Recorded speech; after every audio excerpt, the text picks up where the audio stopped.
Hey everyone, hope you're doing great. Welcome back to my channel. In today's video, we'll dive into what if Deku could borrow quirks, but only from people he loves. Smash that subscribe button, and be sure to peek at the description below.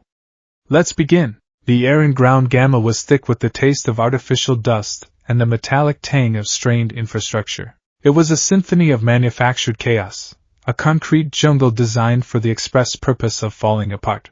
Groans of stressed rebar echoed through the skeletal remains of a 10-story office block, a constant, guttural reminder that every second spent within its crumbling embrace was a second borrowed from physics. For Izuku Midoriya, the groans were a metronome counting down to his failure. He was wedged, painfully, between a fallen I-beam and a collapsed section of wall. His left leg was pinned at an awkward angle, sending jolts of white-hot protest up his thigh with every ragged breath. Below him, nestled in a precarious pocket of survival, was the civilian, a 150-pound rescue dummy with a distressingly realistic painted face, its synthetic eyes staring blankly up at the sword of Damocles hanging over it. This particular sword was a 3-ton slab of pre-stressed concrete, a piece of the 5th-floor ceiling that had sheared off and was now teetering on a fulcrum of twisted steel. Midoriya, status report. Tenya Iida's voice, crisp and authoritative even when filtered through their comm system, crackled in his ear.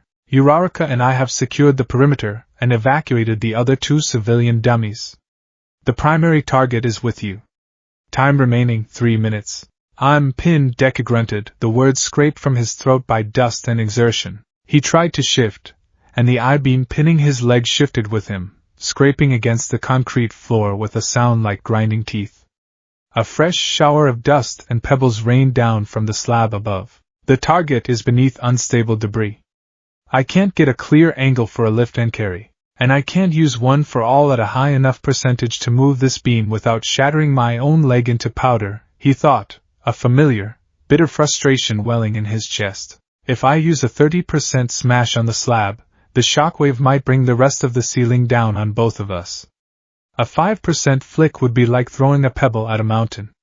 I need precision. I need control I don't have yet. He could feel one for all buzzing beneath his skin, a universe of coiled power that still treated his body like a cheap, disposable vessel. The green-black lightning, usually a sign of his growing mastery, felt more like a cage, sparking erratically around his limbs. He was a boy holding a supernova, and all the exercise required was lighting a candle. From the observation room high above the training ground, Shota Aizawa watched the monitor displaying Deku's vitals, his dark eyes missing nothing. He's hesitating, he said, his voice a low rumble. He's running calculations, but he's running out of time. Beside him, in his deflated form, Toshinori Yagi clenched a skeletal hand into a fist, his knuckles white. He's trying to find the perfect solution, Aizawa-kun, one that saves the civilian without sacrificing himself. It is the heart of a true hero. The heart of a hero is useless if it stops beating, Aizawa retorted, not unkindly. On the field, there's no time for perfect. There's only done and failed. Back in the dust, Deku could hear Bakugo's impatient explosions from several blocks away, a staccato rhythm of destruction that signaled his part of the exercise, distracting a villain played by ectoplasm, was going just fine. Of course it was. Bakugo's power was elegantly simple, point and boom. Deku's was a constant, agonizing negotiation with his own breaking points. The slab above the dummy groaned again, louder this time. A long, spider-webbing crack raced across its surface. It was going to give. Not in minutes. In seconds. Panic, cold and sharp, pierced through his analytical haze. No. No, I can't fail. Not here. Not now. He wasn't just failing in exercise. He was failing the dummy, a stand-in for a real person. He was failing Iida and Uraraka, who had done their parts perfectly. He was failing All Might, who had entrusted him with this sacred power. The weight of it all was suddenly heavier than the I-beam on his leg, heavier than the slab of concrete overhead. It was a familiar feeling, this suffocating helplessness.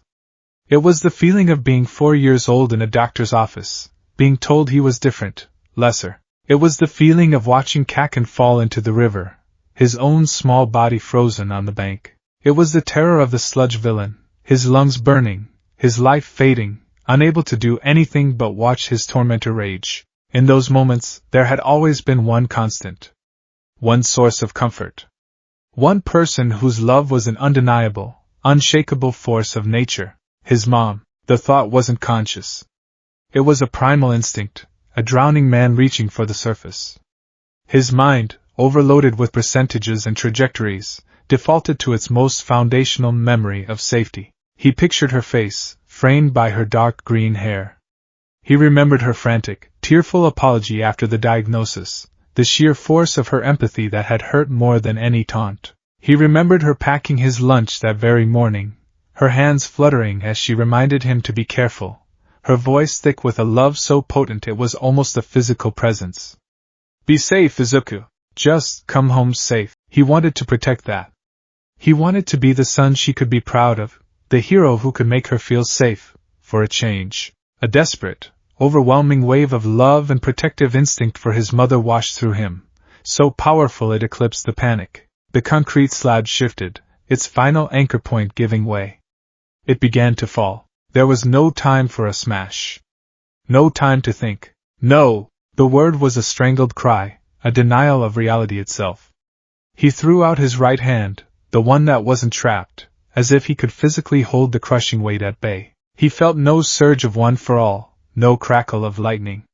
Instead, a strange, quiet hum vibrated up his arm, starting in the center of his palm. It felt warm. It felt like his mother's hug, and the slab of concrete, all 3 tons of it, stopped. It hung in the air, a foot above the rescue dummy, vibrating with arrested momentum. A faint, pale turquoise aura, almost invisible in the dusty light, shimmered around its edges. Silence. The groaning of stressed metal ceased. The only sound was Deku's own frantic, hitched breathing. He stared, his mind a complete and utter blank. His arm was outstretched, his fingers splayed, and he was holding it.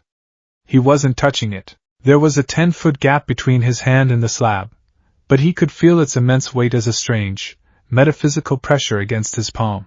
In the observation room, Aizawa shot to his feet, his usual stoicism shattered. What was that?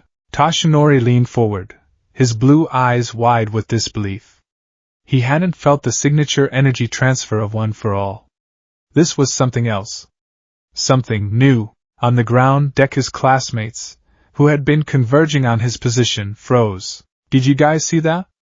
Kirishima's voice, full of awe, crackled over the comms. It just stopped, Uraraka whispered, her own gravity-defying quirk feeling like a parlor trick in comparison. Deku's mind finally rebooted. The connection felt tenuous, like holding a massive weight with a single thread. He couldn't hold it for long. With another grunt of effort, born of pure instinct, he flicked his wrist. The concrete slab, with all the grace of a tossed pebble, soared sideways. It flew a good 50 feet, spinning lazily through the air, before crashing into the husk of an adjacent building with a deafening boom that shook the entire training ground. The sudden release of pressure made Deku's arm feel light as a feather. He stared at his hand, at the palm that had just casually defied the laws of physics. The warm hum was gone. Midoriya! Ida was the first to snap out of it, his leg engines firing as he sped to Deku's side. With the immediate threat gone, he and a newly arrived Sato were able to work the I-beam off Deku's leg. As they pulled him free, his mind was a maelstrom of confusion. What was that? Was that One for All? A new application? Did I just unlock something? He had felt no power stockpiling, no energy flowing from the core of the quirk. It had felt external, as if he'd momentarily reached out and borrowed a piece of the universe itself. Aizawa's voice cut through the comms, sharp as shattered glass. Exercise terminated. All students, report to the debriefing room. Now, the debriefing room was thick with attention that had nothing to do with training scores. All of Class 1A was seated, but instead of the usual post-exercise chatter, there was a heavy silence. All eyes were on Deku, who sat stiffly in his chair, his gaze fixed on the sterile white table in front of him. Aizawa stood before them, arms crossed, his expression unreadable. All Might stood near the back wall, looking more gaunt and worried than usual. Midoriya, Aizawa began, his voice flat. Explain what happened in Ground Gamma. Deku swallowed, his throat still raw. I don't know, Sensei. Don't know? Aizawa's tone sharpened. You were pinned. A fatal hazard was imminent.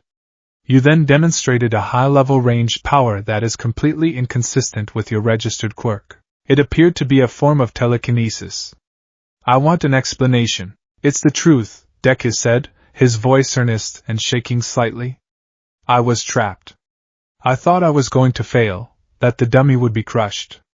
I panicked. I reached out, and it just happened. Bakugo, who had been simmering in his seat, finally exploded. Don't give us that crap, Deku! He snarled, leaning forward. A quirk like that doesn't just happen. What are you hiding, Kaken? I'm not hiding anything. Deku insisted, turning to face him. Bakugo, stand down, Aizawa commanded, his eyes flashing red for a split second, his capture weapon twitching almost imperceptibly. Bakugo grunted and slumped back in his seat, but his crimson eyes remained locked on Deku, burning with suspicion. Aizawa turned his gaze back to Deku. We have reviewed your medical history. Your file lists you as a late bloomer, but your quirk is one for all, a super strength enhancement quirk passed to you by All Might. This new ability does not fit the profile.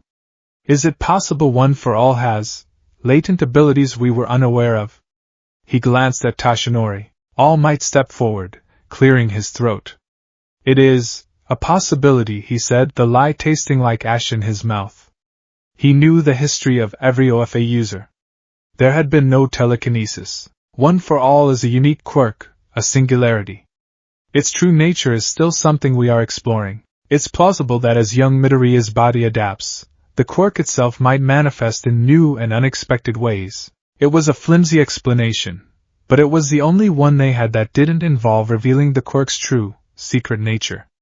It was enough to shift the room's atmosphere from suspicion to awe. Whoa, so Deku's quirk is still evolving? Kaminari breathed. That's insane, to wield such power, and for it to still hold unknown potential. It is the mark of a truly formidable destiny. Tokoyami intoned, nodding sagely. Uraraka gave him a small, encouraging smile from across the table. That was amazing, Deku-kun. You saved the target. Her praise sent a warmth through his chest, but it was quickly smothered by a cold dread. They were all wrong. He could feel it in his bones, the bones that weren't aching from being crushed. That power hadn't felt like one for all. It had felt other. The debriefing concluded with Aizawa assigning Deku to undergo a full physical and quirk assessment with Recovery Girl and Hound Dog the next day. As the students filed out, whispering excitedly about Deku's new power, All Might placed a heavy hand on his shoulder. Walk with me, my boy. They walked in silence through the empty hallways of UA, the late afternoon sun slanting through the massive windows. I have never heard of one for all manifesting a power like that, All Might said finally, his voice low. Nana Shimura, my predecessor, had a quirk called Float. It became part of the stockpile. But telekinesis?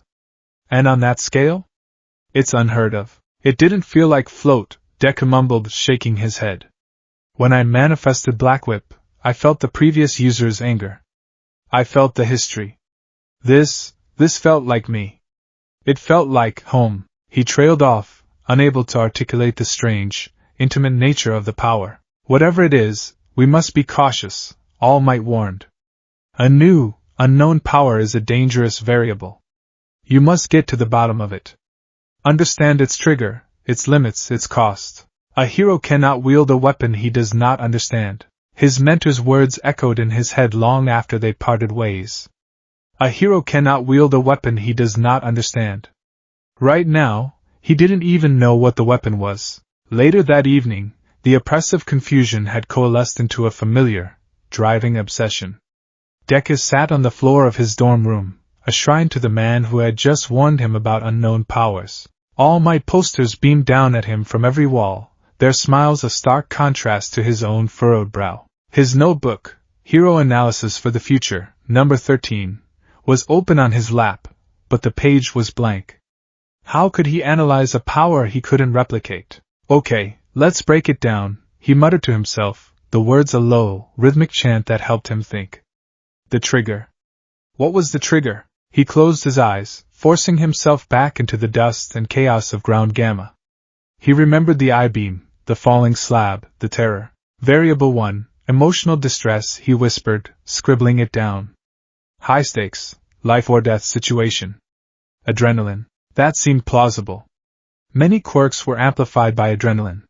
He stood up, pacing the small room. Okay. Let's try to replicate the emotional state. He closed his eyes and tried to summon the feeling of panic.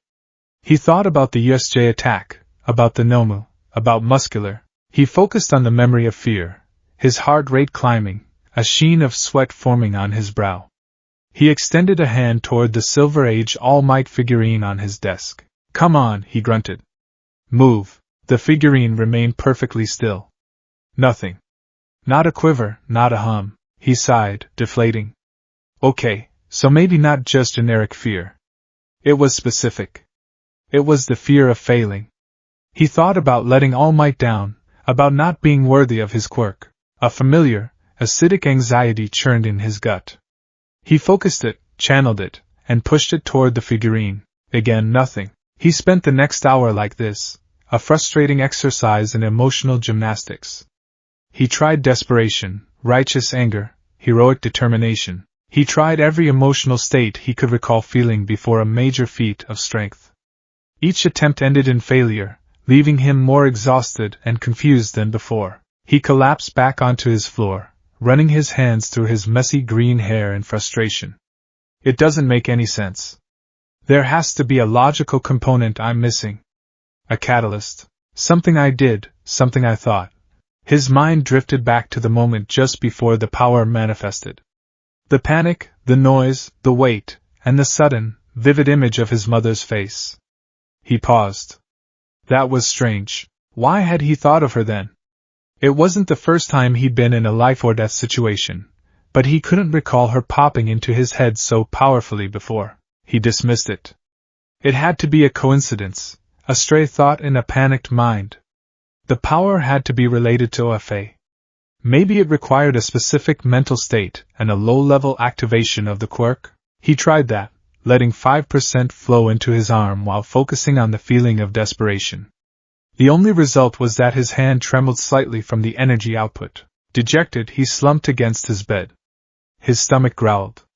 He hadn't even gone down for dinner, too consumed by his mystery. He knew he should eat, but the thought of facing his classmates' questions was exhausting.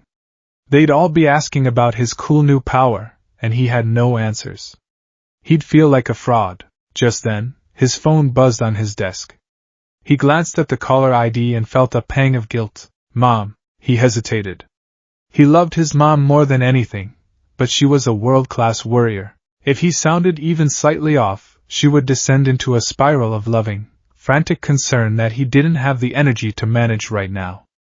But ignoring her would only make her worry more. With a sigh, he picked it up. Hi, Mom. Izuku. Oh, thank goodness. I was starting to worry. You didn't answer my text from this afternoon. Inko Midoriya's voice chirped through the speaker, laced with her signature blend of affection and anxiety. Is everything okay? You're eating properly, aren't you? You're not overdoing it with your training? I saw a news report about a training exercise at UA today that caused some tremors, and of course, my mind went straight to you. I'm fine, Mom. Really, he said, and the lie felt thin even to him. The training was fine. Just tiring. I was just in my room studying. Oh. Well, that's good. But you need to rest, too. A hero can't save anyone if he's run down. Her voice softened. You sound tired, sweetie. Are you sure everything's all right? And in that moment, hearing the pure, unconditional love in her voice, the genuine concern that asked for nothing in return, something shifted inside him. The frustration and anxiety that had been coiling in his gut for hours simply dissolved. It was replaced by a powerful, swelling wave of affection for this woman who was his anchor in a world of chaos. He wasn't a hero in training or the inheritor of a legendary quirk. He was just her son, and he loved her dearly. Yeah, Mom, he said, and this time it was the honest truth. Everything's fine now. Thanks for calling. Of course, sweetie. I love you. I love you too. He hung up, a small, genuine smile on his face. The weight of the world felt a little lighter. He glanced over at his desk, at the row of All Might figurines, and the smile widened. They were a bit dusty. His mom would have chided him for not keeping his sanctuary tidier. Absently, still basking in the warm afterglow of the phone call, he lifted a hand toward the desk. He didn't think about it. He didn't try. He just did. The Bronze Age All Might figurine, the one with the impossibly cheerful grin, lifted silently from the desk. Deku froze, his heart slamming against his ribs. The figurine floated in the air before him, suspended by the same, invisible turquoise energy from the training ground. The quiet, warm hum vibrated in his palm. It was effortless. There was no strain, no adrenaline, no fear. Just a calm, steady connection. His breath hitched. He slowly turned his hand, and the figurine spun in the air. He swished his fingers, and it danced a little jig, its plastic cape swishing. He lowered his hand, and it gently settled back onto the desk without a sound. He stared at his hand, then at the phone, then back at the figurine. His mind, the analytical engine that had been sputtering and stalling all night, suddenly kicked into overdrive. The gears whirred, slotting variables into place with dizzying speed. The trigger. It wasn't fear. It wasn't desperation. During the exercise I was at my most helpless, and my mind went to the person who always made me feel safe. My mom. He looked at his phone again. The phone call. I was frustrated, and her voice, her love, calmed me down. And then the power worked. It worked when I was feeling a strong, positive emotion, an emotion directed at her. His eyes widened, pupils dilating as the impossible, earth-shattering conclusion began to form. It's not a new aspect of One for All. It's a second quirk. My quirk. The thought was so audacious, so contrary to everything he knew about himself, that he almost dismissed it. A second quirk? It was incredibly rare. And for it to manifest now, after all this time? But the evidence. He reached out his hand again, this time focusing not on an emotion, but on a person. He filled his mind with the image of his mother, with the feeling of her love, with the fierce, protective love he felt for her in return. He aimed at the entire row of figurines. They all lifted into the air. All 6 of them, from the lanky, proto-symbol of peace to the hulking, modern-day behemoth. They floated in a neat line, bathed in a soft turquoise glow, bobbing gently in the air as if they were suspended in water. A breathless, shaky laugh escaped his lips. It was real. It was real. He sat down at his desk, shoving his hero analysis for the future notebook aside. That was for analyzing other people's quirks. This was different. This was his. He grabbed a fresh, empty notebook from his shelf, the crisp new pages smelling of possibility. He clicked his pen, the sound echoing in the silent room. On the cover, in his neat, slightly frantic script, he wrote a new title, Hero Analysis for Myself. He opened it to the first page. At the top he wrote, Quirk name. He paused, thinking. The power was a link. It connected him to someone else, through the feelings in his own heart. It was a heart link. That was it. He wrote the word down, a sense of rightness settling over him. Heart link. Type, emitter, apparent telekinesis, trigger/activation method. He chewed on the end of his pen, his mind racing.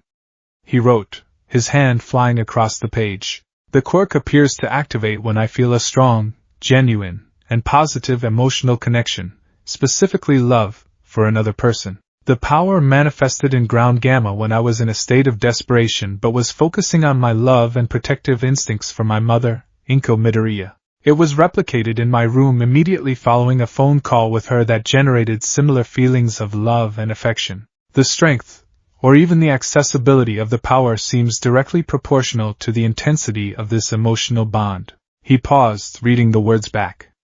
It was the most insane, most unbelievable, most wonderful thing he had ever written. He, Izuku Midoriya, the boy born quirkless, not only had the world's greatest power, but he had a second one. A power fueled not by anger or effort or stockpiled energy, but by love. 1,000 questions bloomed in his mind. Could he borrow power from his feelings for other people? For All Might? For his friends?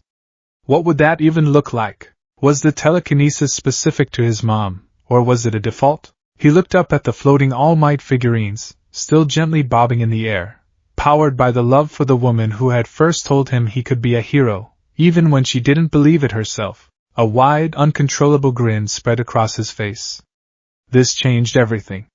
His path to becoming the #1 hero had just taken a wild, unpredictable, and extraordinary turn. And it all began with the first, most powerful connection of all, a mother's love. The discovery of a quirk is meant to be a singular, defining moment in a person's life. A big bang that sets the trajectory of their future. For Izuku Midoriya, it had been a crushing, silent implosion at the age of 4. His second quirk, however, had arrived not with a bang, but with a quiet, loving whisper over a telephone line, and it had detonated his entire understanding of himself. Sleep had been a futile endeavor. The moment his head hit the pillow, his mind ignited, replaying the floating figurines, the feel of the warm, humming power in his palm. It was a puzzle box of infinite complexity, and his analyst's brain, starved for so long of a personal mystery, was now feasting. He had filled 3 pages of his new notebook before the first hint of dawn painted the sky outside his window. He named the connection to his mother the Inco link. It felt foundational, like bedrock. Before school, with the dorms still cloaked in sleepy silence, he put it through its paces. It wasn't just about lifting things. The control was staggering. He could levitate a single grain of rice from a bowl, make it dance in the air, and set it back down without disturbing its neighbors. He could meticulously unscrew the cap from a water bottle from across the room, the plastic turning with microscopic precision. Her quirk, attraction of small objects, was a gentle, almost passive ability. In his hands, amplified by the sheer, overwhelming force of his filial love, it became a surgeon's scalpel and a construction crane all in one. He found its limits, too. Lifting his entire bed, with its metal frame and mattress, was a significant strain. He could do it, but the warm hum in his palm intensified into a demanding heat, and his head began to throb. The telekinetic force seemed to have a mass limit, one that was likely proportional to his focus and the current intensity of his feelings. A passing thought of his mother's smile might let him lift his desk chair. A deep, meditative focus on his lifetime of gratitude for her allowed him to lift the entire wardrobe.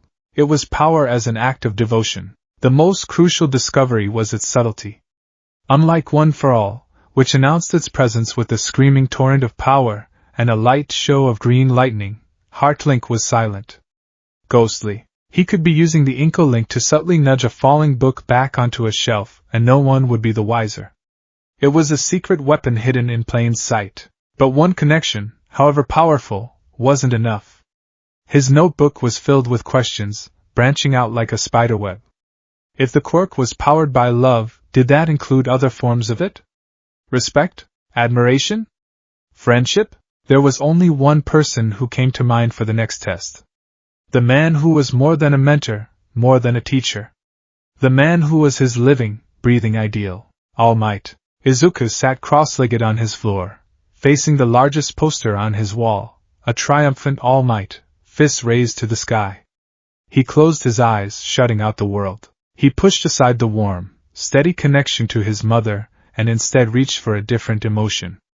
It wasn't difficult. His admiration for All Might was a constant, roaring fire within him, a sun around which his entire heroic ambition orbited. He thought of the first time he'd seen the video of his debut, the booming laugh that had promised safety to a terrified world. He thought of the moment on the rooftop, when the broken man had seen the hero within the quirkless boy. He thought of the words, "You can become a hero," the phrase that had single-handedly rebuilt his shattered soul. He focused on the immeasurable weight of the trust All Might had placed in him, the love of a mentor for his chosen successor. A new sensation bloomed in his chest. It wasn't the gentle, turquoise warmth of the Inco link. This was a furnace door swinging open. A blinding, golden heat washed through his veins, primal and overwhelming. It tasted of ozone and victory. It felt like a star being born inside him. He could feel a faint, golden energy, completely distinct from OFA's green lightning, crackling invisibly over his skin. He opened his eyes and looked at his hands. They seemed the same, but they felt different. They felt dense. Solid. He stood up, his movements feeling strangely powerful, as if the air itself had less resistance. He walked over to the small set of weights he kept in the corner of his room for supplemental training. He picked up a 40-kilogram dumbbell, an object that normally required a concentrated 8% of one for all to lift with one hand. He lifted it with no conscious activation of OFA at all. It felt no heavier than a carton of milk. His breath hitched. He set it down and picked up the 70-kilogram one. It was heavier, yes, but still shockingly manageable. It felt like he was operating at a baseline of raw, physical power that hadn't been there moments before. It wasn't the explosive, volatile energy of one for all. It was a deep, thrumming well of strength, a quiet confidence in his own physical form. He pressed his fingers into his own bicep. It felt hard as granite. Durability. He had borrowed All Might's presence. But what had he borrowed exactly? He couldn't be borrowing one for all. All Might had explained it was a unique entity, a torch passed from one soul to another, not a standard quirk to be copied, and this golden energy felt nothing like the complex, multifaceted power of OFA. His mind churned. Wait. All Might was quirkless. He had no original quirk for me to borrow. So what is this? Is it borrowing the effect of one for all on him? The impression he left on the world? Am I drawing on the idea of All Might? It was an esoteric, almost spiritual concept, but it was the only one that fit. He wasn't borrowing the quirk. He was borrowing the legend. The power came with a staggering cost. After only a few minutes of maintaining the All Might link, he felt a profound, deep-seated exhaustion seeping into his bones. It was a draining, consuming power, like running a marathon at a dead sprint. The golden heat was burning through his own stamina at an alarming rate. He consciously let go of the feeling, severing the connection. The golden aura vanished, and a wave of dizziness washed over him. He had to sit down, his limbs feeling heavy and weak, as if he just finished a full-day combat drill. He furiously scribbled in his notebook. All Might Link grants immense boost to baseline strength and durability, separate from OFA. Feels like a furnace. Activation requires focus on idol worship/mentee love. Drawback, extremely draining. High energy consumption. Best used in short, powerful bursts. Not for sustained use. Next, friendship. The bond he shared with his classmates was a newer, more complex tapestry. He decided to start with the most clear-cut, the most honorable. Tenya Ida? He thought of Ida's unwavering rectitude, his fierce loyalty. He remembered Ida grabbing his hand and pulling him forward during the entrance exam. He remembered Ida's desperate, misguided quest for vengeance in Hosu, and the raw, shared terror that had forged their respect into true friendship. He focused on that respect, that brotherly bond. The sensation was different yet again. No warmth, no heat. This was a clean, cool, electrical hum. It started in his chest and shot straight down to his legs. He looked down at his calves. He could feel a faint vibration, a thrumming like a high-performance engine idling just beneath the skin. A few sparks of pale blue light, like static electricity, danced around his ankles. He took a step, and his leg shot forward faster than he intended, nearly sending him into his wall. Whoa! He steadied himself. The power was there. He could feel the potential for explosive speed coiled in his muscles. It felt efficient, mechanical, and incredibly precise. He didn't dare test it in the confines of his room, but he knew. He could access engine. His heart hammered with the sheer scale of his new reality. He had an entire arsenal at his disposal, and the ammunition was his own heart. Telekinesis from his mother. A berserker-like strength from his idol. Super speed from his best friend. He was a one-man army. His power a literal reflection of the people who made him who he was. But a secret this big was a heavy burden. And there was only one person he could share it with. Finding All Might alone was a challenge. He eventually cornered his mentor late in the afternoon, after classes and remedial lessons had concluded. He found him in his small, unassuming office, the one he used for his UA duties, surrounded by stacks of paperwork. Young Midoriya, All Might said, looking up from a student file. He offered a tired smile. To what do I owe the pleasure? If this is about yesterday's incident, I assure you, we are handling the official explanation. It's about that, sir, Deku said, closing the door behind him and practically vibrating with nervous energy. But it's more. Toshinori Yagi set down his pen, his sharp eyes detecting the boy's unusual intensity. What is it, my boy? You look like you're about to either explode or confess to a major crime. The second one. I mean, not a crime, but a secret. A huge one. Deku stammered, wringing his hands. He took a deep breath, the way he did before attempting a 100% smash. All Might, the power I used yesterday. It wasn't one for all. Toshinori's thin eyebrows rose. We suspected as much.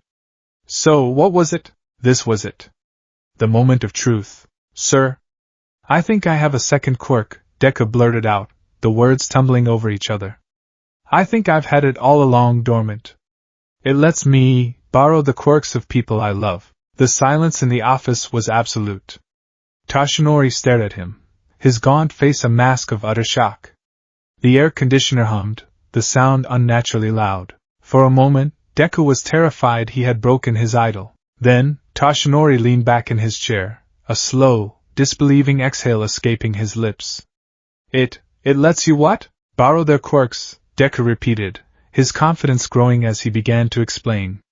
He pulled out his new notebook, Hero Analysis for Myself, and opened it on the desk. He explained everything, his voice gaining speed and passion. He talked about the Inco Link, the desperate moment in Ground Gamma, the phone call, the floating figurines. He described the All Might Link, the draining golden fire of strength.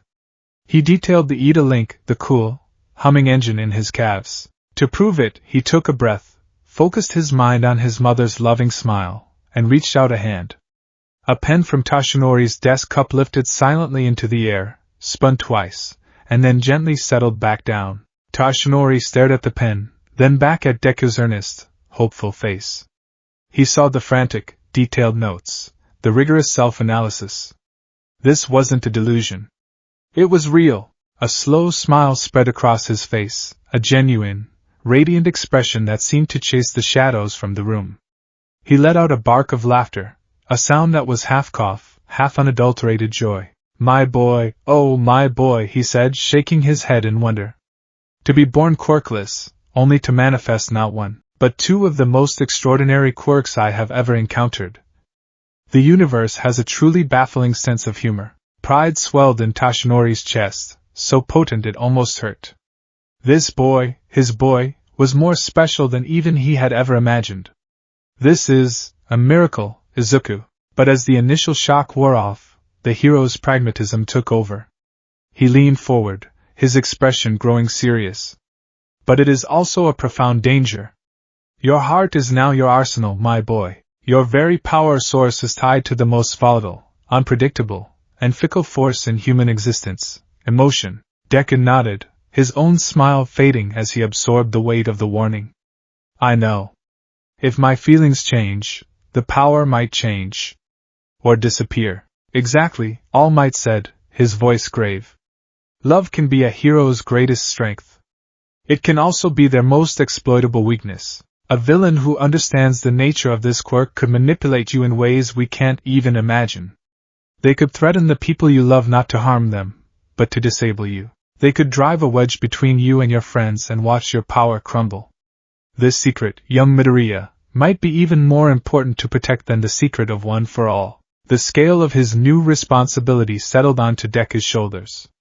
He had to master not only his body for Oafei, but his own heart for Heartlink. You must continue your analysis, All Might concluded, his voice firm but encouraging. Be methodical. Be discreet. Understand every facet of this gift. Your potential was already limitless. Now I don't think there's a word for what you can become. The opportunity to test his new arsenal in the field came sooner than he expected. It was 2 days later, during a patrol exercise in a UN-monitored urban district. He was paired with Uraraka, a fact that made his stomach do a little flip-flop. His crush on her was a constant, low-level hum in the back of his mind, a warm and fuzzy distraction he was usually good at ignoring. Today, knowing what he knew about his quirk, he was acutely aware of it. Their patrol was uneventful for the first hour. They helped a cat out of a tree, Uraraka's quirk made that trivial, and gave directions to a lost tourist. It was crushingly mundane. Deku found himself almost hoping for a minor incident, just to see what would happen. He got his wish. A scream echoed from a narrow alleyway up ahead. It was followed by the crash of metal trash cans. Deku and Uraraka shared a look and broke into a run, their hero instincts taking over. They rounded the corner to see a purse snatching in progress.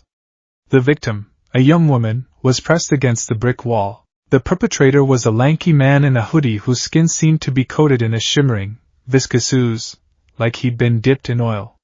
The stolen purse was in his hand. "Hey! Stop right there!" Deku shouted, dropping into a fighting stance, one for all already crackling at 5%. The villain, whom the papers would later dub Slipstream, grinned. "Hero kids? Beat it. You can't touch me." He wasn't wrong. As Deku lunged forward, Slipstream sidestepped with an unnatural fluidity. Deku's punch met empty air. Uraraka tried to get close, her fingers outstretched to tap him and activate her quirk, but he simply slid out of her reach, his feet gliding over the asphalt. He was impossibly slippery. Any attempt to grab him resulted in hands sliding right off his slimy coating. "He's too slick," Uraraka called out, panting as she tried to corner him. "We can't get a grip." Deku's mind raced. A direct attack with OFA was useless. He couldn't land a solid blow. He needed to incapacitate him. He considered the Inco Link. Maybe he could pin him with the nearby dumpster, but that felt too slow, too risky for a moving target. The All Might Link was overkill, and would leave him exhausted.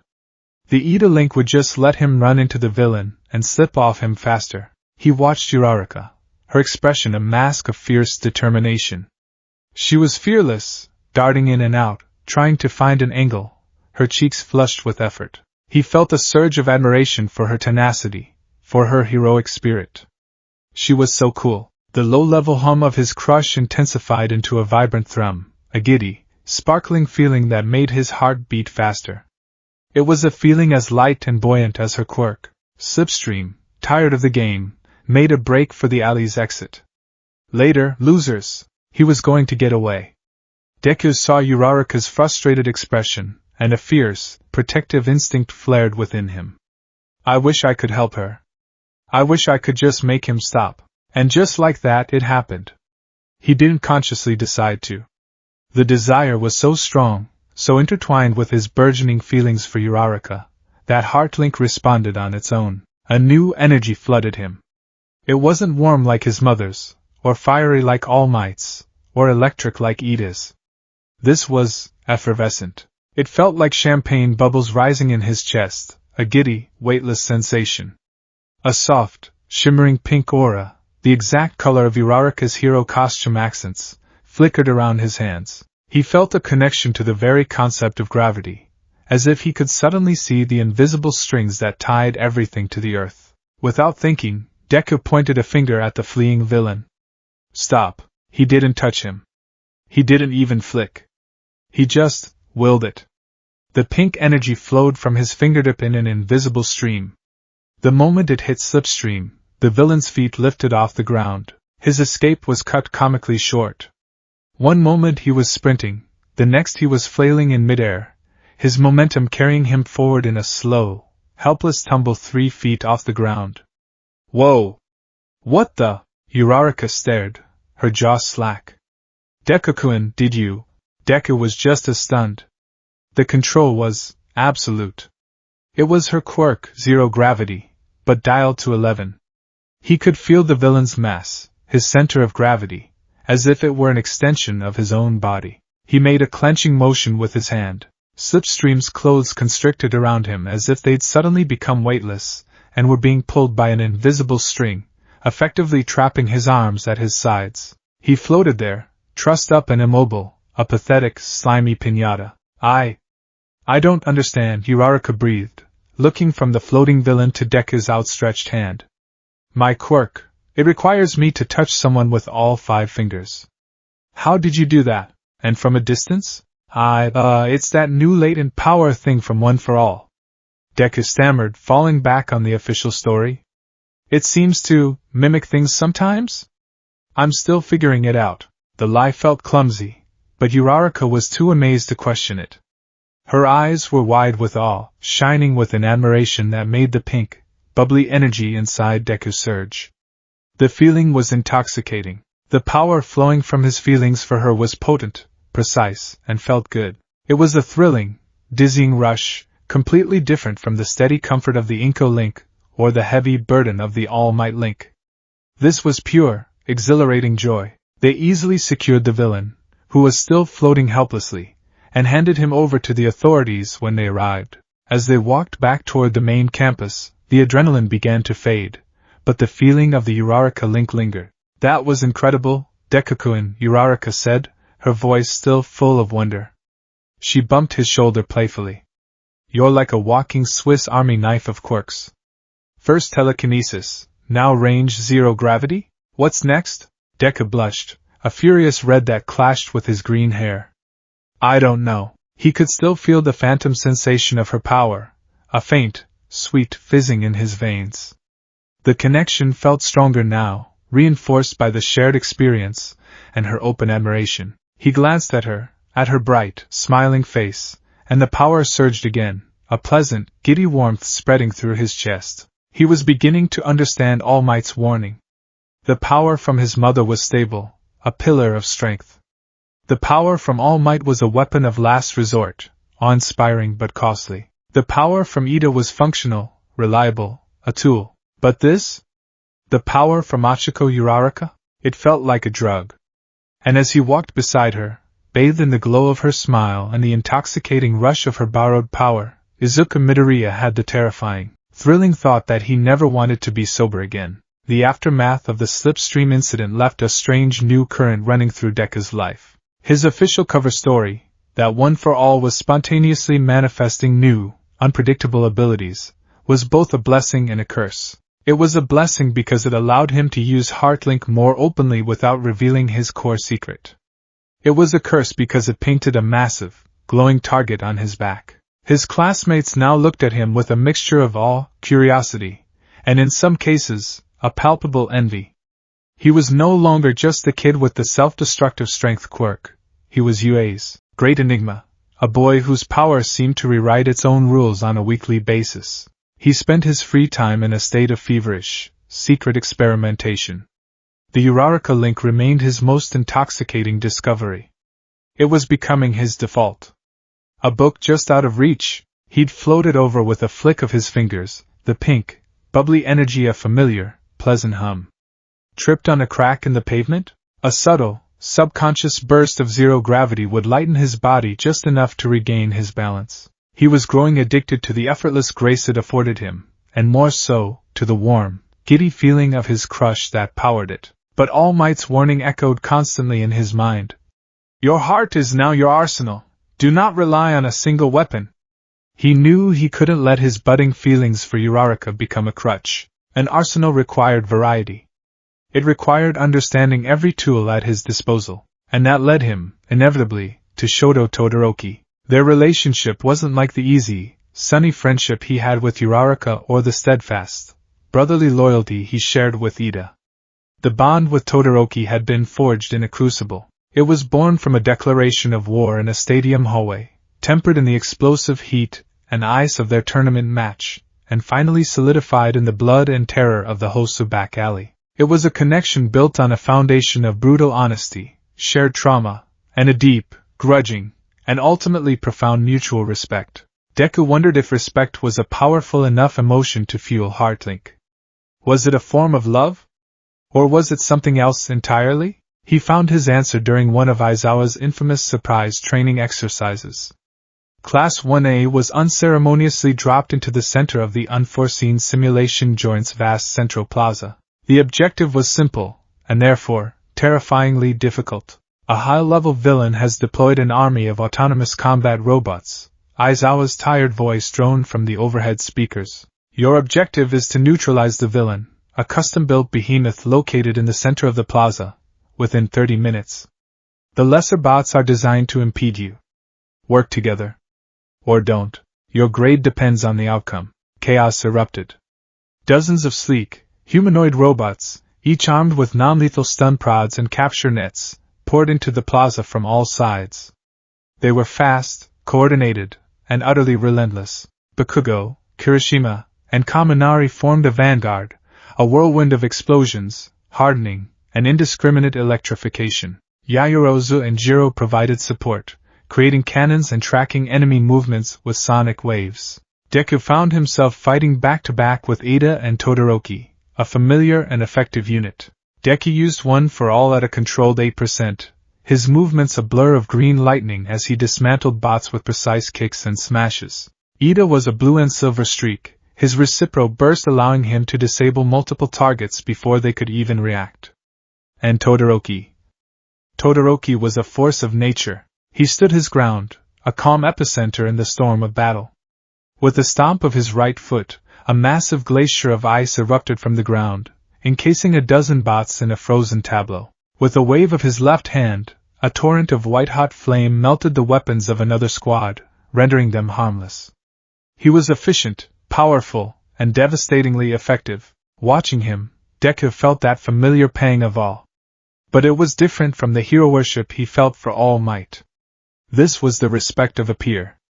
He had seen the pain and conflict behind that power. He had seen Todoroki reject his fire, and then, because of a few shouted words from Deku himself, begin the arduous journey of claiming it as his own. Deku felt an immense sense of pride in his friend's progress, a deep, protective satisfaction in seeing him wield both halves of his heritage with growing confidence.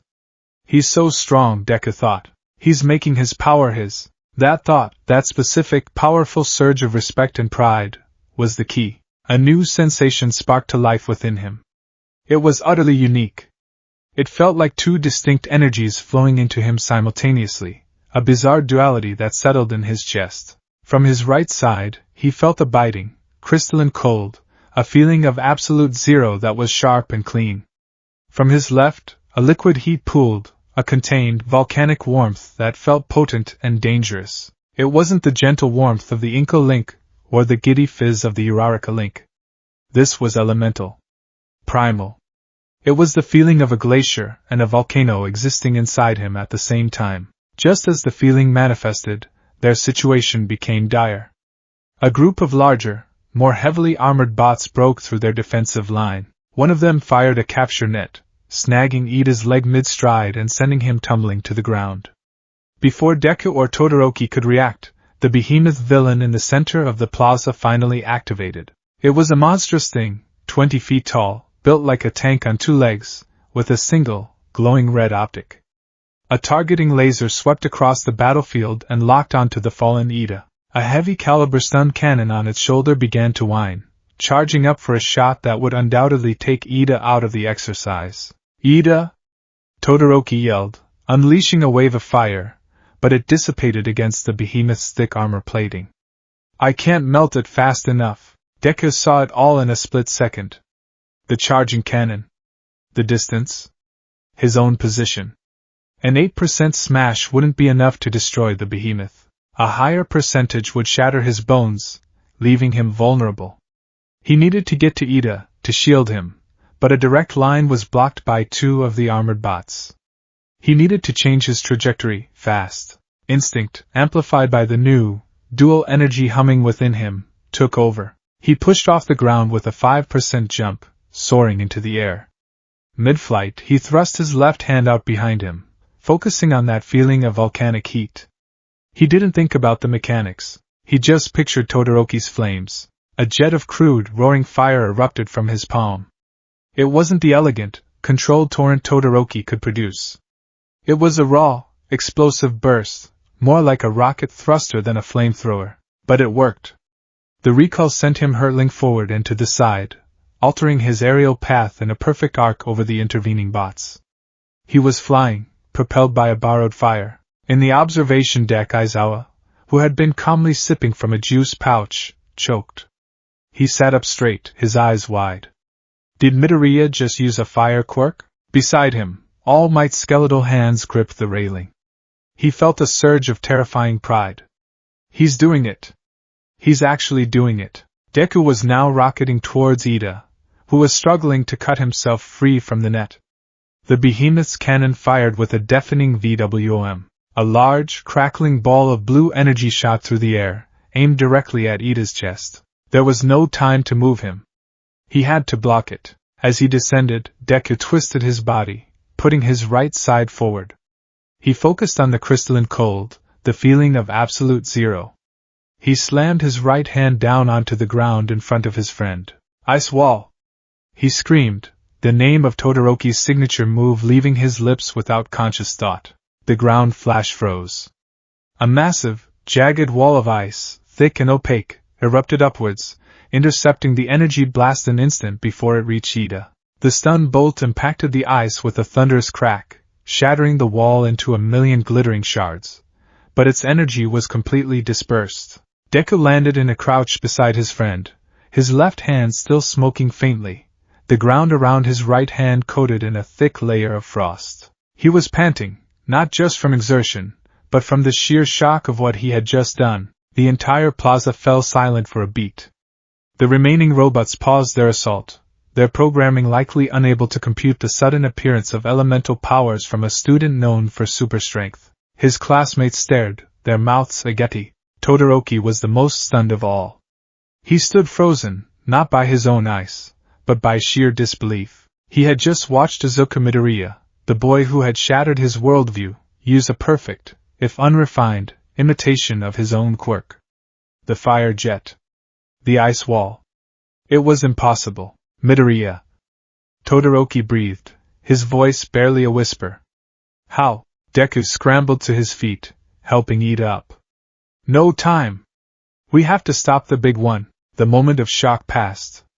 The behemoth, its initial shot blocked, began to recharge. Aizawa's voice crackled over the comms, a rare note of urgency in his tone. 10 seconds until its next shot. It's targeting the highest concentration of students. Move, this was it. The endgame. Todoroki. Your left side. Deku yelled, a plan forming in his head with crystalline clarity. He was no longer just a brawler. He was a field commander, and his soldiers were the powers of his friends. Give me everything you've got. Ida, once it's heated, I need a point of impact strike. Todoroki, still reeling but trusting the frantic certainty in Deku's eyes, nodded. He planted his feet and unleashed a continuous, roaring torrent of fire at the behemoth's chest plate, the same spot Deku had noticed glowing faintly. The air shimmered with heat. It's not enough, Yayarosa called out. The alloy is designed to disperse heat, then we'll concentrate it. Deku shouted back. He felt the dual energies of the Todoroki link still humming within him, a ready and waiting power source. He ran forward, mirroring Todoroki's stance. He thrust out his own left hand and focused. Another jet of flame, weaker and less controlled than Todoroki's but still intensely hot, shot out and joined the main stream, focusing on a single point on the robot's chest. Bakugo, never one to be outdone, saw what they were doing and grinned like a wolf. Don't think you're the only ones with firepower. He flew into the air with his explosions and began firing concentrated AP shots at the same spot, his explosive force adding kinetic energy to the thermal assault. The behemoth's chest plate began to glow, first a dull red, then a bright cherry, then a blinding white hot. Now Ida! Deku screamed. Ida's engines roared to life. Recipro extend. He shot forward like a bullet, his armored boot aimed directly at the superheated spot. The impact was deafening. The weakened, white-hot metal couldn't withstand the focused kinetic force. It buckled, shattered, and imploded, revealing the complex circuitry and power core within. The behemoth shuddered, its red eye flickered, and then it collapsed with the final, grinding shriek of dying machinery. Silence. Then, the automated voice filled the USJ. Primary target neutralized. Exercise complete. Class 1A passed. A ragged, triumphant cheer erupted from the students. They had done it. They had won. But as the adrenaline faded, all eyes turned, once again, to Izuku Midoriya. He stood there, panting, his left hand still smoking slightly, a patch of frost slowly melting at his feet. He had become a tactical nightmare. A living, breathing wildcard. He could punch with the force of a cannon, move with the grace of a zero-gravity dancer, run like a human engine, and now, command the very elements of fire and ice. His power was a reflection of his bonds, and in that moment, surrounded by his friends, his allies, his heart had never felt so full. Later, in the locker room, the atmosphere was electric. "Dude, what was that?" Zero asked, draping an arm over Deku's shoulders. "First, you're floating cars, and now you're a human flamethrower? Your quirk is the manliest thing I've ever seen." "It was a logical and highly effective tactical adaptation," Ida declared, chopping the air with his hand, though his eyes held a deep, questioning curiosity. "Midoriya-kun, your capacity for growth is truly astounding."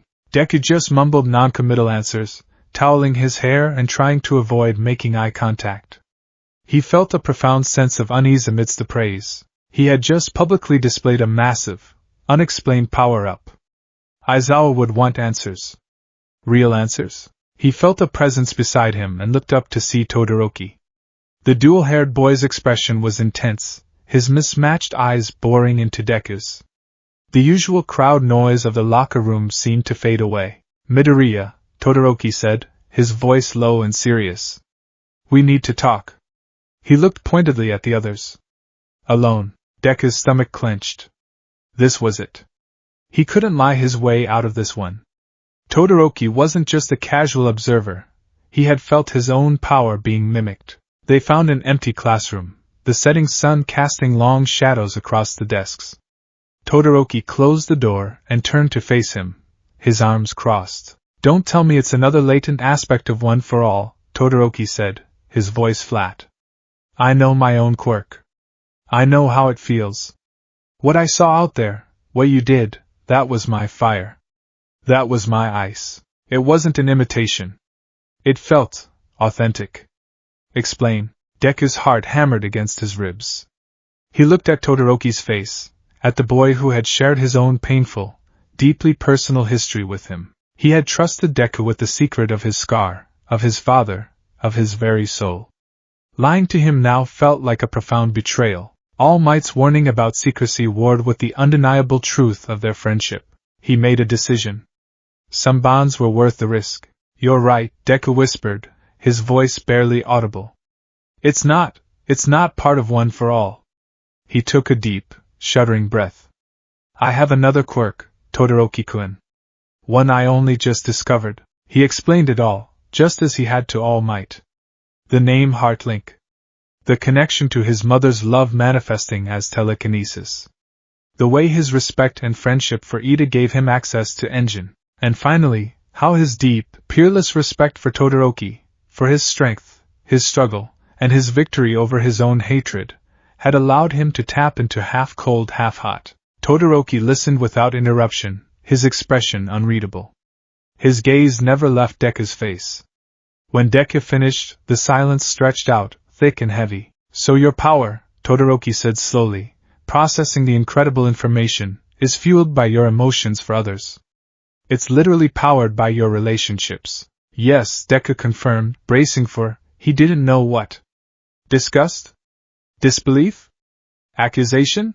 Todoroki was silent for another long moment. Then, a small, almost imperceptible smile touched the corner of his lips. It was a rare, precious thing, and it completely changed his face. "Of course it is," he said, a note of soft wonder in his voice. "Of course that's your quirk. It's the most Izuku Midoriya power I could possibly imagine." Deku stared at him, stunned. You believe me? I saw my father's fire coming from your hand after you screamed at me to make my power my own," Todoroki stated, as if it were the most obvious thing in the world. "Your greatest strength has never been your punches, Midoriya. It's always been your heart. You meddle. You break down walls. You force people to be better. It makes perfect, terrifying sense that your quirk would be a literal manifestation of that." A wave of relief so powerful it made Deku dizzy washed over him. He hadn't been rejected. He had been understood. Deeply understood. In that moment, he felt the dual energies of the Todoroki link inside him settle and solidify, becoming as stable and reliable as the Inko link. The respect was now cemented by trust, but there was one final, crucial piece of the puzzle. The wall he couldn't seem to break down. Later that night, alone in his room, he sat on his floor and tried. He closed his eyes and thought of Katsuki Bakugo. He tried to find a positive emotion, a thread of connection to pull on. He thought of their shared childhood, the days spent exploring the woods, pretending to be heroes. But the memories were immediately soured by the sting of condescension, of being looked down upon. He thought of Bakugo's undeniable talent, his fierce determination, his unwavering drive to win. He felt a flicker of admiration, the same kind he felt for Todoroki, but it was instantly choked by the memory of explosions in his face, of his notebook being thrown into a pond, of the words "take a swan dive off the roof." The connection was a snarl of conflicting signals. It was a Gordian knot of pain, fear, rivalry, shared history, and a tiny, buried seed of something that might have once been friendship. When he reached for it with heart link, he wasn't met with warmth or heat or cold. He was met with a painful, violent jolt, like grabbing a live wire. The air crackled with the smell of burnt sugar and ozone. It felt like sticking his hand into a hornet's nest. The power was there, he could feel it, a roiling, explosive potential. But it was wrapped in so much agony that he couldn't get a grip on it. It was a wall, a solid, unbreachable wall of their own shared, broken history. He slumped back, defeated. He could borrow the power of his mother, his idol, his friends, his crush. He had an arsenal of the heart that could make him one of the most versatile heroes alive. But the oldest, most complicated bond of all remained locked away, a volatile power source he had no idea how to access. And he had a sinking feeling that until he could figure out how to solve the puzzle of Katsuki Bakugo, his arsenal, and his understanding of his own heart, would never be truly complete. The seasons at Yuri turned with the relentless pace of the curriculum. Summer bled into a crisp, cool autumn, painting the campus trees in hues of fire and gold. For Izuku Midoriya, this season was defined by a single, shimmering, brilliant color, pink. The effervescent, joyful pink of Ochako Uraraka's quirk, an energy that had become as constant and familiar to him as the hum of one for all beneath his skin. Their dynamic had shifted. The shared victory over Slipstream, amplified by Deku's ever more frequent use of his new latent ability, had woven a new thread into the fabric of their friendship. It wasn't just friendship anymore, it was partnership. They gravitated toward each other in training exercises, their quirks, or rather, his quirk and his borrowed version of hers, meshing with a synergy that was both breathtaking and terrifyingly effective. Aizawa, ever the pragmatist, saw the results and began pairing them up deliberately. Midoriya, Uraraka, he would drone, "You're on point.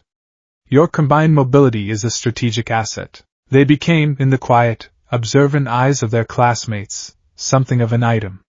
The Golden Couple of Class 1A. It was a title whispered in the common room by Mina Ishido, a born romantic and gossip, but it stuck because it felt true. They studied together in the library, their heads bent close over textbooks, Deku's muttering analysis often punctuated by Uraraka's bright, infectious laughter.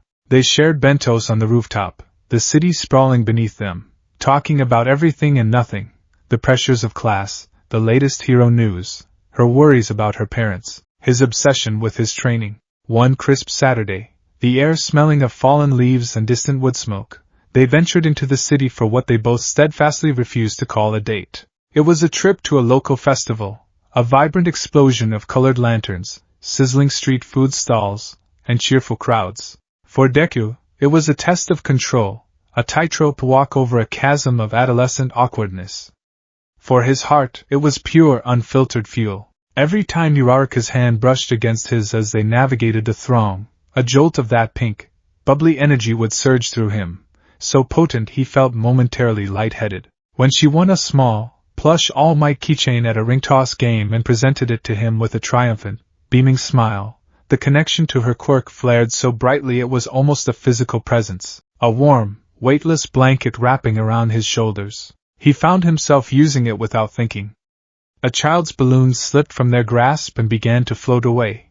Deku, with a subtle, unseen flick of his fingers, negated its helium buoyancy for a second, causing it to dip back down into the waiting hands of a grateful parent. He bought them both cups of hot cider, and as they walked, he kept them perfectly level with a faint, subconscious application of zero gravity, ensuring not a single drop was spilled despite the jostling crowd.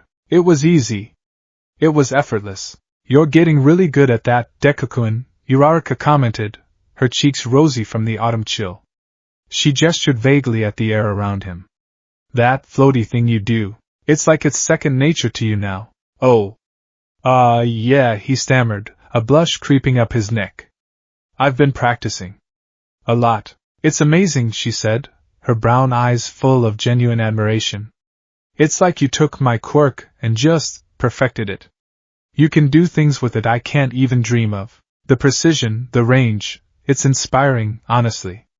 It makes me want to work even harder. Her words were meant as a compliment, a testament to their bond, but they landed with a strange weight in Deku's chest. He was using her power, her identity, more effectively than she could. A small, ugly flicker of guilt sparked within him, but it was quickly extinguished by the overwhelming, intoxicating pleasure of her approval. Her admiration was the very thing that made the power stronger. It was a self-perpetuating cycle of affection and ability, a feedback loop that grew more powerful with every shared smile and every moment of closeness. This growing reliance began to bleed into his hero work. The Uraraka link was his Swiss Army knife, and he was forgetting he had other tools. During a rescue simulation in a collapsed subway tunnel, he was tasked with evacuating multiple injured dummies. His first instinct should have been a strategic application of one for all, a controlled smash to clear debris, a quick dash to carry a victim. Instead, he stood at the entrance of the tunnel, closed his eyes, and focused on the giddy warmth of his affection for Uraraka. The pink energy flooded him. He reached out, and one by one, the dummies lifted from the rubble, their simulated injuries treated with impossible care as they floated out of the tunnel in a neat, orderly procession. He didn't even have to enter the unstable environment. It was, by all metrics, a perfect success. He completed the objective faster than anyone else, with zero risk to himself and zero collateral damage. Recovery Girl, who was observing, praised his remarkable control and innovative quirk application. But Ida, who had been his partner for the exercise, pulled him aside afterward, his expression thoughtful and concerned. Midoriya-kun, he began, adjusting his glasses. Your performance was objectively flawless. You achieved the highest possible score. Oh. Thanks, Ida-kun. Deku beamed, his confidence soaring. However, Ida continued, his brow furrowed, I must confess a certain tactical concern. You relied entirely on a single ability. One for all remained dormant. You did not even consider using the superspeed you've previously demonstrated. He was referring to the Ida link, though he didn't know its source. A hero's strength lies in their versatility. To become over-reliant on one method of problem-solving, no matter how effective, is to create a predictable pattern. And predictability is a weakness a cunning villain can exploit. Deku's smile faltered. Ida's words were logical, sensible, and completely correct. They were also the last thing he wanted to hear. The Uraraka link felt good.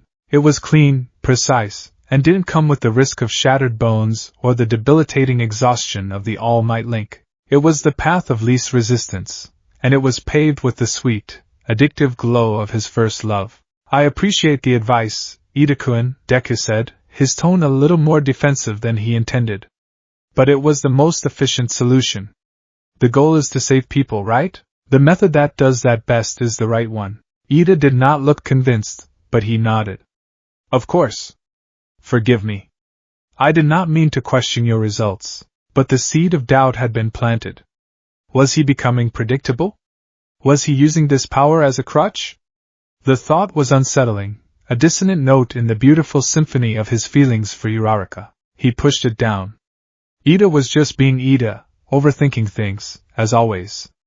The results spoke for themselves. The first true test of this reliance, the first sign of a crack in his perfect pink-hued whirl, came from a villain who fought not with fists, but with feelings. Her name was Emotivore. Her quirk was a nasty piece of work. She could consume the positive emotions of those around her, leaving them in a state of profound apathy, anxiety, or despair. She wasn't a high-level threat in terms of destructive capability, but she was a terror for morale, capable of turning a crowd of brave civilians into a panicked, hopeless mob. Reports came in of a hostage situation at a downtown bank. Emotivore had taken a dozen people captive, not with weapons, but by simply draining them of all hope. They were sitting on the floor, weeping or staring blankly, unwilling to even try to escape. She was feeding on the fear and despair of the first responders outside, growing stronger with every passing minute. Aizawa's team was dispatched, with Deku, Uraraka, and Todoroki chosen for the entry team due to their varied skill sets. The plan was simple: a swift, overwhelming assault before a motivore could get a foothold in their own emotions. She targets happiness, confidence, and courage. Aizawa briefed them through their calms as they took their positions. Keep your minds clear. Focus on the mission, not your feelings. Go. They burst into the bank's main lobby. A motivore stood in the center, a gaunt woman with hollow eyes and a cruel smile. The air was thick and heavy, like the feeling of waking from a nightmare. The hostages were scattered around her, devoid of will. More little heroes, a motivore hissed, her voice like scraping nails. Come to donate your bright, shiny courage to my collection. Deku immediately defaulted to his go-to strategy. He reached for the Uraraka link, his heart swelling with a protective instinct for his partner and the helpless civilians. The pink energy flared to life, and he shot a hand out, intending to lift a motivore into the air and neutralize her instantly. But as his power reached for her, she smiled. Ooh, what's this? So bright, so sweet. Puppy love. My favorite. An invisible force, a wave of pure psychic malice, washed over them. It wasn't a physical attack. It was an assault on the soul. Deku felt a sudden, inexplicable wave of cold dread. For a moment, the image of Uraraka's smiling face in his mind was replaced by a flash of her crying, her family's construction business in ruins, her dreams turned to dust. The feeling wasn't his, but it was so vivid, so painful, that it felt real. The Uraraka link, his powerful, reliable connection, flickered. The pink energy around his hands sputtered like a dying light bulb. The telekinetic force he had been projecting towards a motivore vanished into nothing. It was like trying to start a car with a dead battery. The source of the power, his pure, unadulterated affection, had been momentarily corrupted by the injected anxiety. At the same time, Uraraka gasped. She stumbled back a step, her face pale. A motivore had targeted her directly. What's wrong, little hero? The villain taunted, her eyes fixed on Uraraka. Thinking about how much your parents are struggling? How all this hero work won't matter if you can't pay their bills. How you're just a burden. Stop it! Uraraka cried, but her voice was weak. The doubt was a poison, sinking deep into her. She was a strong person, but a motivore's power was insidious, amplifying her deepest, most private anxieties until they were screaming in her head. Deku watched, horrified. His primary weapon was gone. The connection was severed, not because his feelings had changed, but because the quality of them had been tainted. He was filled not with affection, but with a desperate, fearful panic for Uraraka's mental state. Todoroki! Deku yelled, his mind scrambling for a new plan. Ice! Todoroki, who seemed less affected due to his naturally detached and stoic demeanor, responded instantly. A wave of ice shot across the marble floor, racing towards a motivore. But the villain just laughed, and as the ice neared her, it seemed to slow, the crystalline structure growing brittle and weak, as if the very will of the attack was being drained away. It shattered a few feet from her, a pathetic and useless gesture. She was feeding on their determination itself. They were in serious trouble. Their powers were literally fueled by their heroic spirit, and she was siphoning it away. Deku felt a cold terror grip him. His most powerful tool was useless. He had grown so comfortable with it, so reliant on its elegant precision, that the thought of reverting to his other abilities felt clumsy and foreign. Ida was right. He had made himself predictable, and now he was paying the price. No, he thought, a spark of defiance cutting through the induced apathy. No. I am more than one power.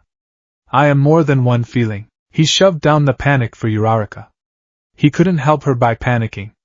He needed to end this. He needed a different weapon from his arsenal.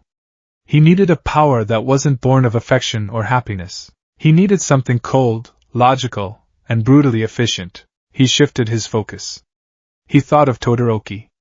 He remembered their fight, the shared pain, the mutual respect forged in fire. He focused on the cool, analytical respect he had for Todoroki's tactical mind, his resilience. The dual energies, fire and ice, began to seep into him, pushing back against the Motivore's emotional plague with their elemental certainty. But it wasn't enough. He needed more. He needed something overwhelming. Something that couldn't be drained. He reached for the All Might link.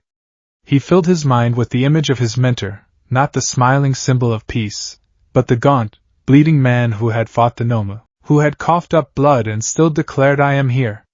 He channeled not just admiration, but the desperate, frantic need to live up to that impossible legacy. The golden furnace ignited within him. A raw, overwhelming power that had nothing to do with happiness and everything to do with pure, indomitable will. It was so potent, so bright, that it felt like a sun burning away the cloying darkness in the room. Motivore flinched, shielding her eyes as if from a physical light. What is that? So much pressure. This wasn't an emotion she could easily consume. It was too vast, too complex. It was the weight of a generational burden, the fire of a sacred promise. Deku let out a roar. He didn't even activate One for All. He just charged, his body powered by the raw, borrowed strength of the All Might legend. He moved with a speed and force that caught Motivore completely off guard. He didn't throw a punch. He didn't need to. He simply slammed into her, a non-lethal, full-body tackle, and the raw force of it sent her flying back into a wall, where she crumpled to the floor, unconscious. The moment she was down, the heavy, oppressive atmosphere in the bank vanished, as if a switch had been flipped. The hostages blinked, looking around in confusion. Uraraka gasped, color returning to her face as the cloud of anxiety lifted. The golden aura around Deku faded, and he was hit by a wave of crushing exhaustion, the price of using the All Might link. He staggered, leaning against the counter to stay upright, his lungs burning. They had won. But the victory felt hollow. He looked over at Uraraka, who was being checked on by Todoroki. She met his gaze, and for a fleeting, terrifying moment, he saw not admiration or affection in her eyes, but something else. A flicker of doubt, a hint of distance. She had been targeted because of her feelings, and his power, which was intrinsically tied to those feelings, had failed when she needed it most. He had saved the day, but not with the power that connected them. He had saved the day by leaving that connection behind and choosing another. The incident was a hairline crack in the foundation of their golden couple status. They didn't talk about it on the way back to UA. An uncomfortable silence stretched between them, filled with unspoken anxieties. Deku wanted to reassure her, to tell her it was okay, but he didn't know how. The easy, bubbly confidence that had defined their interactions was gone, replaced by a shared, unspoken vulnerability. That night, lying in his bed, Deku stared at the ceiling, the phantom exhaustion of the All Might link still clinging to his bones. The fight had taught him a brutal lesson. Ida had been right. His over-reliance on the Uraraka link, on the intoxicating power of his first love, had almost cost them everything. Love was a powerful fuel, but it was also volatile. It could be targeted, it could be tainted, and it could flicker out at the worst possible moment. He reached out a hand in the darkness, trying to summon that familiar pink energy by thinking of Uraraka. It came, but it was weaker now, tinged with the memory of her fear and his own panic. The connection was still there, but it was strained, frayed at the edges. He realized with a sinking heart that his power wasn't just a reflection of his love. It was a reflection of the health of that love, and for the first time, he was forced to confront the terrifying possibility that love, even a love as bright and wonderful as his, wasn't always enough. A hero needed more than just a single, cherished weapon. He needed to be ready for the day it might fail him. The chill of late autumn had fully settled over the UA campus, stripping the trees bare and leaving behind a stark landscape of gray branches against the paler sky. The mood in Class 1A mirrored the changing season. The initial, boundless optimism of their first year had been tempered by the harsh realities of villain attacks, grueling training, and the ever-present pressure to improve. For Izuku Midoriya, the chill was more than just meteorological. It was an internal frost that had crept in after the encounter with the Motivore. His relationship with Uraraka had entered a strange, unspoken limbo. The easy, laughing closeness had been replaced by a careful, considerate distance. They were still friends, of course. They still talked, still offered encouraging words, but the effervescent spark was gone. The comfortable silence they once shared was now filled with the things they weren't saying. When Deku tried to access the Uraraka link now, the power was muted, inconsistent. The once roaring fire of his crush had been dampened by shared trauma and mutual uncertainty, leaving behind glowing, hesitant embers. The effortless grace of her quirk was no longer his to command at will. It was a loss that felt like a phantom limb, an ache for a power and a simplicity that was no longer there. This personal turmoil was having a direct impact on his performance. With his most comfortable and precise tool now unreliable, he was forced to re-evaluate his entire arsenal. The Inko link was his stable bedrock, powerful and precise, but it felt private, almost sacred, not a weapon for frontline combat unless absolutely necessary. The Todoroki link was a strategic powerhouse, but it required a cool, analytical mindset that was hard to maintain when his own heart felt like a mess of tangled wires. The All Might link was his ultimate weapon, his trump card, but its cost was immense, leaving him drained and vulnerable. He felt like a soldier who had lost his favorite rifle and was now clumsy with every other weapon he owned. His frustration was a low-grade fever, a constant thrum of irritation at his own new limitations. And there was no one in the world better at turning a low-grade fever into a raging inferno than Katsuki Bakugo. Bakugo had been watching him. Deku could feel his crimson eyes on him during training, a look of piercing, analytical contempt. Bakugo had seen the fire and ice. He had seen the range zero gravity. He had heard the whispers about Deku's evolving quirk. And unlike the others, he wasn't awed. He was furious. To Bakugo, every new, inexplicable power Deku manifested was another lie, another piece of evidence that the useless, pebble in his path Deku he had known his whole life was a carefully constructed fiction. It was a personal insult to their entire history. "You're sloppy," Bakugo snarled at him one afternoon after a particularly clumsy combat drill where Deku had fumbled, switching between a weak flicker of zero gravity and a clumsy application of one for all. "All these new tricks, and you fight like you're trying to swat a fly with a sledgehammer. Pathetic." "I'm still figuring things out, Kakin," Deku mumbled, avoiding his gaze. "Still figuring things out?" Bakugo scoffed, his voice dripping with disdain. "You've been figuring things out since you got here. At this rate, you'll still be a damn liability when we're pro-heroes." The criticism, as always, was barbed and cruel, but beneath the cruelty, there was a sliver of truth that cut Deku to the quick. He was being sloppy. He was off his game. And he hated it. It was into this volatile atmosphere that Aizawa dropped a bombshell. "For your next major assessment," Aizawa announced, his voice devoid of any emotion, "you will be working in pairs. The objective is a hostage rescue and villain takedown scenario in the urban warfare ground. Your opponents will be another team from your class, who will be playing the villains. Your grade will be based on speed, efficiency, property damage, and the safety of the hostage. Teamwork is paramount." A nervous murmur went through the class. Aizawa let a sadistic smile play on his lips as he held up a list. "The pairings have been designed to address specific weaknesses and force you outside your comfort zones. They are final." He read through the list. Yaoyorozu and Jiro. Todoroki and Hagakure. Uraraka and Aoyama. Deku's heart sank with every name that wasn't his. He just wanted a partner he could work with easily, a chance to get a solid win and regain some confidence. And finally Aizawa said, looking up from his paper and letting his gaze settle directly on the two students in question, Midoriya and Bakugo. The classroom went dead silent. You could have heard a pin drop. Every student stared, wide-eyed, at the two boys. It was like announcing you were pairing a lit match with a barrel of gunpowder to see if they could collaborate on putting out a fire. Deku felt the blood drain from his face. This was a nightmare. A cruel, calculated nightmare. Aizawa wasn't just forcing them out of their comfort zone. He was shoving them into a psychological meat grinder. Bakugo's reaction was more visceral. A low, guttural growl rumbled in his chest. His hands, resting on his desk, began to emit tiny puffs of smoke. "You've got to be kidding me," he growled, not to Aizawa, but to the universe at large. "I have to work with him." "Is there a problem, Bakugo?" Aizawa asked, his tone dangerously mild. Bakugo shot a glare at Deku, a look of pure, unadulterated loathing. My problem is being shackled to a useless, clumsy Deku who can't even decide which of his fancy new powers he wants to trip over today. Enough, Aizawa commanded, his eyes flashing red. Your weaknesses are two sides of the same coin. Bakugo, you are arrogant, refuse to rely on anyone, and your strategies often lack finesse.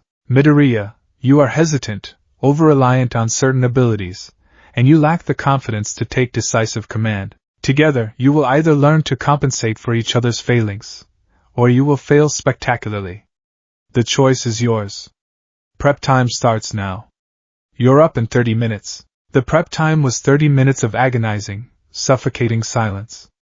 They stood in the designated prep room, a sterile white space, on opposite sides, refusing to look at each other. The air was so thick with tension it felt hard to breathe. Deku, ever the diligent student, tried to break the stalemate. Kaken, we should probably come up with a plan, he said, his voice small. Our opponents are Kirishima and Zero. Kirishima's Unbreakable will be tough to get through, and Zero's tape can lock us down from a distance. Shut up, Bakugo snarled without looking at him.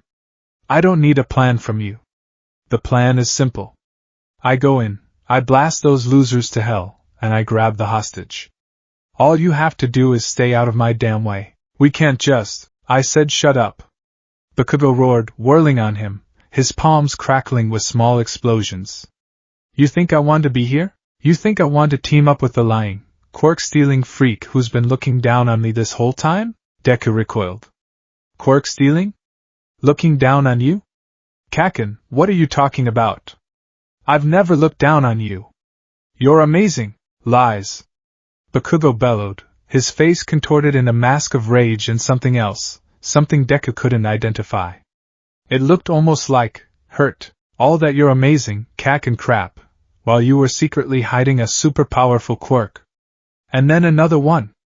And another one, making me think you were just some worthless pebble, letting me get ahead, just waiting to pull the rug out from under me. You've been playing me for a fool our entire lives. The accusation was so far from the truth, so twisted by years of Bakugo's own pride and insecurity, that Deku was left speechless. He saw it then.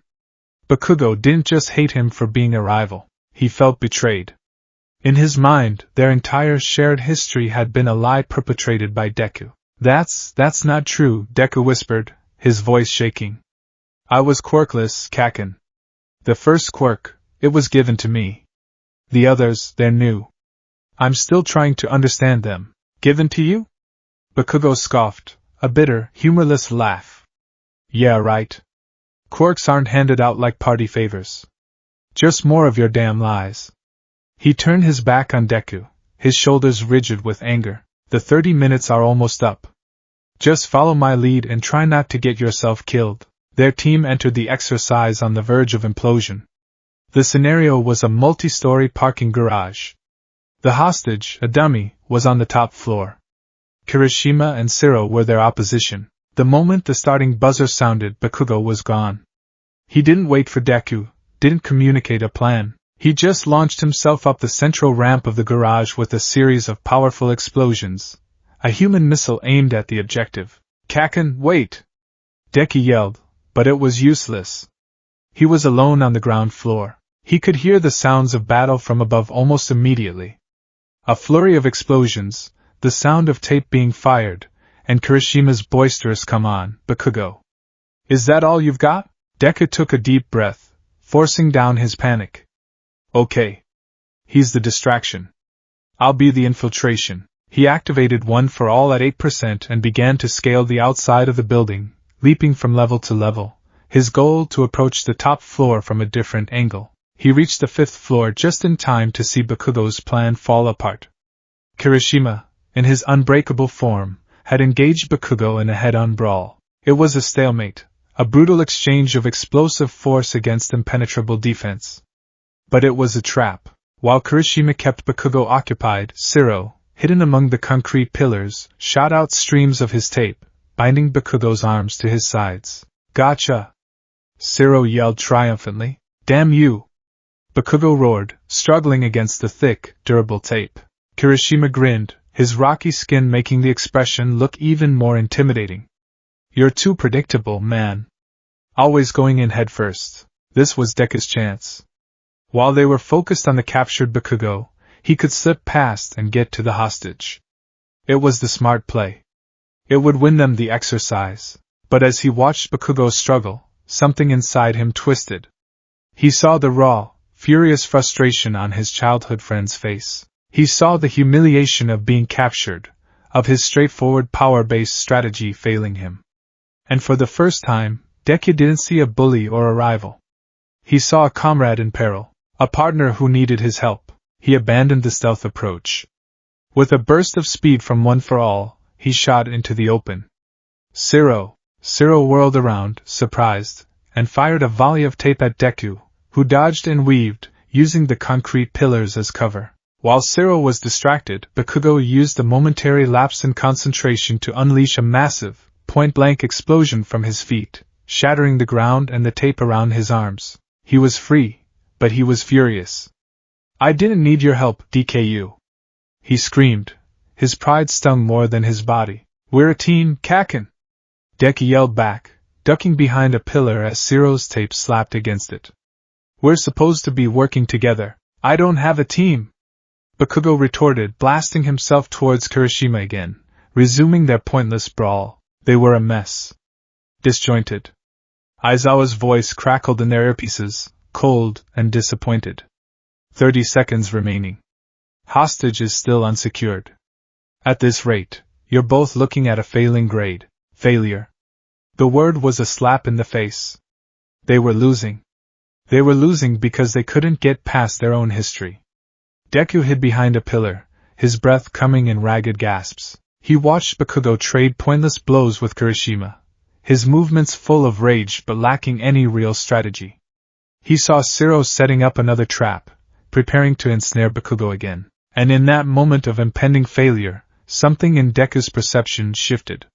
The anger, the frustration, the years of pain, they were all still there. But beneath them, he saw something else. He saw the same burning, desperate desire to win that was roaring in his own heart. He saw the same unwavering dream of becoming the #1 hero, the dream they had both had since they were children watching videos of All Might. They were on different paths, their methods were night and day, but their destination, their fundamental goal, was identical. It wasn't love. It wasn't friendship. It was a shared, sacred dream. A bond forged not in affection, but in a mutual, all-consuming ambition. "Kaken!" Deku screamed, stepping out from behind the pillar. Zero fired his tape, and this time, Deku didn't dodge. He let it wrap around his arm, anchoring him in place. Bakugo glanced over, his eyes wide with fury. "What the hell are you doing, you idiot? Stop trying to be a one-man army!" Deku yelled, his voice raw with a desperate sincerity. He was channeling Aizawa, channeling All Might, channeling every teacher who had ever tried to get through to Bakugo. "Stop trying to be All Might and just be a damn hero, Kaken. Your power is amazing, but it's not enough on its own. Not against a real team. Let me help you. Let us win this. Together." His words hung in the air, a desperate plea. He wasn't talking to his bully. He was talking to his rival. His partner. He was appealing to the one thing he knew they both valued above all else, victory. For the first time in their entire lives, Bakugo truly heard him. He saw the tape on Deku's arm. He saw the genuine, frantic plea in his eyes. He saw not a pebble, not a liar, but a capable ally offering a path to the win. And in that instant, the mountain of rage and pride that had stood between them for a decade developed a microscopic crack. A grudging, silent respect passed between them, an acknowledgement of their shared, burning will. For Deku, that was enough. That tiny crack was the opening he needed. He focused on it. He let go of the pain, the fear, the history. He focused solely on that one, pure, shared ambition. The dream of being a hero. The dream of winning. A new power surged through him. It was violent, volatile, and utterly exhilarating. It wasn't warm or cool or bubbly. It was a sharp, explosive jolt, like a firecracker detonating in his veins. It smelled of nitroglycerin and burnt sugar. It felt like holding a lightning storm in the palm of his hand. Zero, seeing Deku immobilized, turned his attention back to Bakugo. It's over! Not yet, Deku grunted. He yanked against the tape holding his arm, but not to break free. He used it as an anchor. He thrust out his other free palm, the one not crackling with One for All, and focused all of that new, volatile energy into it. He didn't yell a move name. He just acted. Pop! It wasn't a huge explosion. It was no howitzer impact. It was a small, sharp, perfectly controlled blast, the size of a fist. It shot out from his palm and struck the tape anchoring his other arm, severing it instantly with a burst of concussive force and heat. He was free. Everyone froze. Zero stared, his jaw slack. Kirishima lowered his hardened fists, his eyes wide. Bakugo stopped mid-punch, his crimson eyes locked onto Deku's hand, from which a thin wisp of smoke was now rising. He had seen it. He had felt the familiar concussive force, smelled the signature scent of his own quirk. But it had come from Deku. 5 seconds, Aizawa's voice said, a note of something unreadable in it. The shock broke. Deku didn't waste a second. Kaken, on my mark! Full power, at his feet. The floor can't take it. Bakugo didn't argue. He didn't question. He saw the logic. He saw the path to victory. He grinned, a fierce, predatory baring of teeth. Don't tell me what to do, he roared, but he crouched, his palms aimed at the concrete beneath Kirishima's feet. Now! Deku screamed. Bakugo unleashed a massive, sustained explosion. Simultaneously, Deku channeled One for All into his leg and stomped down with a 15% Detroit smash. The combined force was too much. The floor of the parking garage fractured, groaned, and then collapsed, sending Kirishima and a panicked Zero tumbling down to the level below. The path was clear. Go! Deku yelled, shoving Bakugo forward. Bakugo didn't need to be told twice. He blasted past the collapsing floor, grabbed the hostage dummy, and flew to the designated extraction point on the roof just as the final buzzer sounded. They had won. In the last 3 seconds, through a moment of impossible, unspoken teamwork, they had won. In the aftermath, standing on the roof amidst the dust and debris, there was a strange, heavy silence between them. The usual post-exercise adrenaline was there, but it was overshadowed by the monumental event that had just occurred. Bakugo walked over to Deku. He didn't look angry. He didn't look smug. He looked deeply unsettled. He stared at Deku's hand, the one that had produced the explosion. How? Bakugo asked, his voice quiet, stripped of its usual rage. It was the most terrifyingly calm Deku had ever heard him. Deku met his gaze. He couldn't lie. Not now. Not after that. It's my quirk, Kaken. It connects to people. To my feelings for them. He braced himself for the explosion, for the accusations of being a freak, a monster. But it didn't come. Bakugo just stared, his mind clearly working at a furious pace, recontextualizing their entire lives through this new, impossible lens. The fire, the ice, the floating, it was all connected to Deku's bonds with round face and icy hot. And the explosion, that had come from him. What did that mean? What kind of feeling could Deku possibly have for him that would grant him that power? He didn't have an answer. He just grunted, a sharp, guttural sound. TCH. He turned and walked away, leaving Deku standing alone. It wasn't forgiveness. It wasn't friendship. But it was a start. The solid, unbreachable wall between them now had a crack running through it, a crack created not by an apology or an explanation, but by a shared moment of desperate, perfect, explosive teamwork. The puzzle of Katsuki Bakugo was not yet solved, but for the first time, Deku felt like he was finally holding one of the pieces.